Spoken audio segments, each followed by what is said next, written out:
Hello students, let's start unit number 9 and the name of the unit is hydrogen. This is lecture number 1 of hydrogen chapter and today we will discuss some basic points about this element hydrogen. Right तो first of all hydrogen के लिए हम बोलते हैं कि it is the lightest element, बहुत ही हल्का होता है. वी नो कि इसका मास कितना है. जब हम 1H1 यानी कि प्रोटियम की बात करते हैं तो हाइड्रोजन का जो मास आता है वो सिर्फ 1 है. तो लाइटेस्ट एलिमेंट है पीरियोडिक टेबल का. एज वेल एज अगर हम पूरे यूनिवर्स में बात करें तो सबसे ज़्यादा जो यूनिवर्स में एलिमेंट मिलता है यानी कि मोस्ट अबेंडेंट एलिमेंट जो है यूनिवर्स का वो हाइड्रोजन है. तो हमारे यूनिवर्स में जितने भी प्लैनेट्स हैं, स्टार्स हैं, वो सब हाइड्रोजन के बने हुए हैं. Even sun is made up of hydrogen और वहाँ पे हाइड्रोजन और हाइड्रोजन कंबाइन होकर हीलियम का फॉर्मेशन हो रहा है. न्यूक्लियर फ्यूजन रिएक्शंस चल रही हैं जिससे एनर्जी लिबरेट हो रही है और इसी एनर्जी को बोलते हैं हम सोलर एनर्जी. जो हमारे जायंट प्लैनेट्स हैं जैसे कि जुपिटर, सैटर्न, उस पर भी हाइड्रोजन का काफ़ी परसेंटेज प्रेजेंट है. तो हाइड्रोजन को हम बोलते हैं most abundant element in the universe. Next point है it has simplest electronic configuration. Hydrogen के पास सिर्फ एक ही इलेक्ट्रॉन है और उस एक इलेक्ट्रॉन के लिए जब हम इलेक्ट्रॉनिक कॉन्फ़िगरेशन लिखेंगे तो कॉन्फ़िगरेशन क्या आएगा 1s1. सबसे सिंपलेस्ट इलेक्ट्रॉनिक कॉन्फ़िगरेशन हाइड्रोजन का ही बोला जाता है. हाइड्रोजन किस फॉर्म में एग्जिस्ट करता है तो बेसिकली ये डायएटॉमिक मॉलिक्यूल के फॉर्म में एग्जिस्ट करता है. यानी ये हाइड्रोजन एक और हाइड्रोजन एटम के साथ कंबाइन करेगा as a result of which क्या बनेगा H2 मॉलिक्यूल बनेगा. तो एटॉमिसिटी कितनी आ रही है मॉलिक्यूल की 2. तो डायएटॉमिक मॉलिक्यूल की तरह ये एग्जिस्ट करता है. सबसे पहले हाइड्रोजन को किसने प्रिपेयर किया था तो name of the scientist is Henry Cavendish. Henry Cavendish ने इसको सबसे पहले प्रिपेयर किया था इन द ईयर 1766. राइट और किस तरह से प्रिपेयर किया था. सल्फ्यूरिक एसिड और आयरन की रिएक्शन कराई थी जिसमें हाइड्रोजन डिस्प्लेस हुआ था और हाइड्रोजन को प्रोड्यूस किया था. और कैवेंडिश ने इसको नाम दिया था इनफ्लेमेबल एयर. इनफ्लेमेबल एयर बोला था. So next point is Henry Cavendish in 1766 prepared it first time and named it inflammable air. और उन्होंने ही हाइड्रोजन की प्रॉपर्टीज को ऑब्जर्व किया था and he found out that hydrogen has lowest density and it produce water on burning with oxygen. यानी hydrogen और oxygen को अगर हम कंबाइन कराएं तो वाटर का फॉर्मेशन होता है. राइट फिर इसी प्रॉपर्टीज से लेवोजियर, एंटोनियो लेवोजियर जिसे हम फादर ऑफ केमिस्ट्री भी कहते हैं, उन्होंने इसको नाम दिया. हेनरी कैवेंडिश ने तो इनफ्लेमेबल एयर बोला था. लेवोजियर ने इसका नाम दिया हाइड्रोजन. हाइड्रोजन मीन्स अगर हम बात करें क्यों नाम दिया हाइड्रोजन, इसका मतलब वाटर मेकर. हाइड्रा का मतलब क्या है, हाइड्रा मीन्स वाटर और जेनेसिस या जेनेस मीन्स होता है मेकर. तो हाइड्रोजन मीन्स वाटर मेकर यानी कि अगर हम हाइड्रोजन की रिएक्शन ऑक्सीजन के साथ कराएंगे तो वी विल गेट वाटर. तो यहीं से इसका नाम आया हाइड्रोजन. और ये कंसिडर हुआ कि ये जो गैस है ये एलिमेंटल फॉर्म में अपने ही एटम के साथ कंबाइन करती है और एलिमेंटल फॉर्म में एग्जिस्ट करती है. अब अगर हम इसके अबेंडेंस की बात करें अपने प्लैनेट अर्थ पे तो इसको हम बोलते हैं 9th most abundant element in earth crust and oceans. यानी कि जो हाइड्रोजन प्रेजेंट है हमारे प्लैनेट अर्थ पे वो कहाँ होगी, या तो अर्थ क्रस्ट में होगी या ओशियंस में प्रेजेंट होगी, कंबाइंड फॉर्म में होगी. और 9th मोस्ट अबेंडेंट एलिमेंट बोला जाता है इसको. और हाइड्रोजन के कंपाउंड जो है वो बहुत ही ज़्यादा अबेंडेंट हैं, बहुत ही कॉमन कंपाउंड्स हैं. जैसे कि हम वाटर की बात करें तो हमें पता है कि वाटर जो है एक बहुत ही कॉमन कंपाउंड है जिसमें हाइड्रोजन प्रेजेंट है. वाटर के अलावा जो कंपाउंड्स जहाँ पे हाइड्रोजन एग्जिस्ट करता है वो हैं कार्बोहाइड्रेट्स, प्रोटीन्स, फैट्स. राइट इन सब में फॉसिल फ्यूल्स, इन सब में हाइड्रोजन प्रेजेंट होता है. यानी कि हाइड्रोजन जो है वो एक एसेंशियल कॉन्स्टिट्यूएंट है of all living things along with carbon, nitrogen and oxygen. Right और अगर हम हाइड्रोजन के लिए बोलें तो ये एक एसेंशियल कॉन्स्टिट्यूएंट कहलाता है of all acid and bases.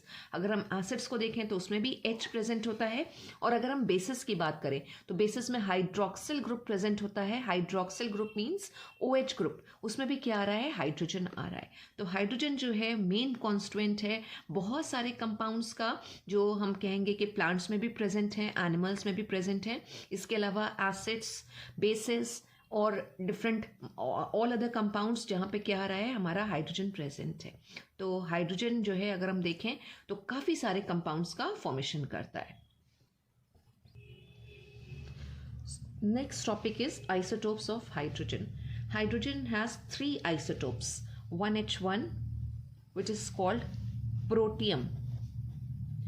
जितना भी हाइड्रोजन अवेलेबल है उसमें से 99.99% हाइड्रोजन जो है वो प्रोटियम ही है, यानी कि 1H1, राइट. तो first isotope is protium, then the second isotope is 1H2 जिसको हम बोलते हैं ड्यूटीरियम, राइट. इसको हम और कैसे रिप्रेजेंट करते हैं, हम इसे कैपिटल डी से भी रिप्रेजेंट करते हैं. And the third isotope is 1H3 which is tritium,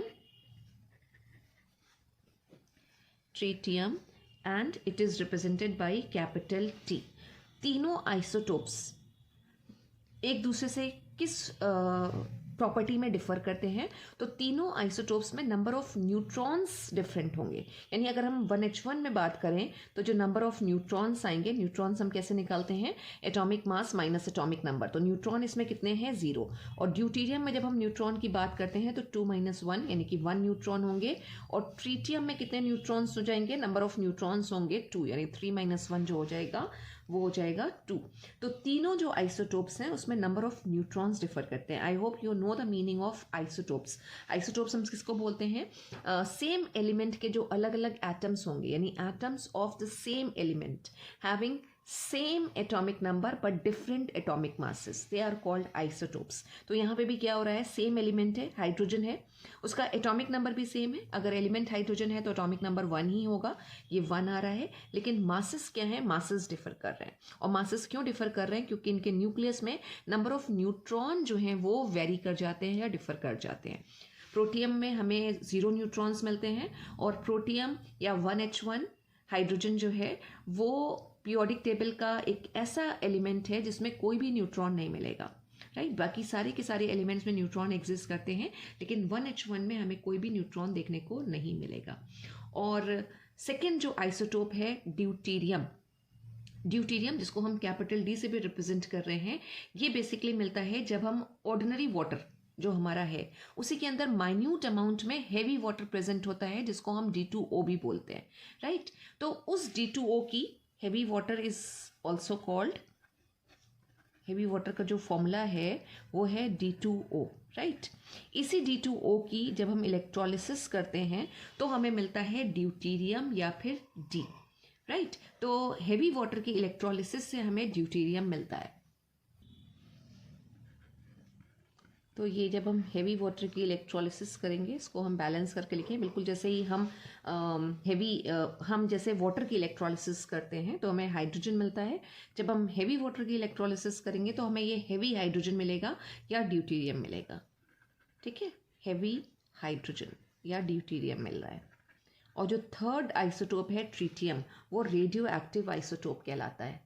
तो हेवी हाइड्रोजन या फिर ड्यूटीरियम का एक कंपाउंड क्या है, हमारे पास है हेवी वाटर, जिसको हम ड्यूटीरियम ऑक्साइड भी बोलते हैं. And the credit for the discovery of heavy water goes to Urey, who first proved that ordinary water contains 1 part of heavy water in 6000 parts of it. यानी जो ordinary water present है हमारे earth crust पे, उसमें हम अगर बात करें कि 6000 पार्ट्स अगर हमारे पास है वो ऑर्डिनरी वाटर, तो उसमें 1 पार्ट जो होगा वो हेवी वाटर होगा. और रिपीटेड फ्रैक्शनल डिस्टिलेशन से हैरल्ड सी यूरे ने इसको ऑब्टेन किया था, और उसके लिए उन्हें नोबेल प्राइज भी अवार्ड किया गया था इन द ईयर 1930.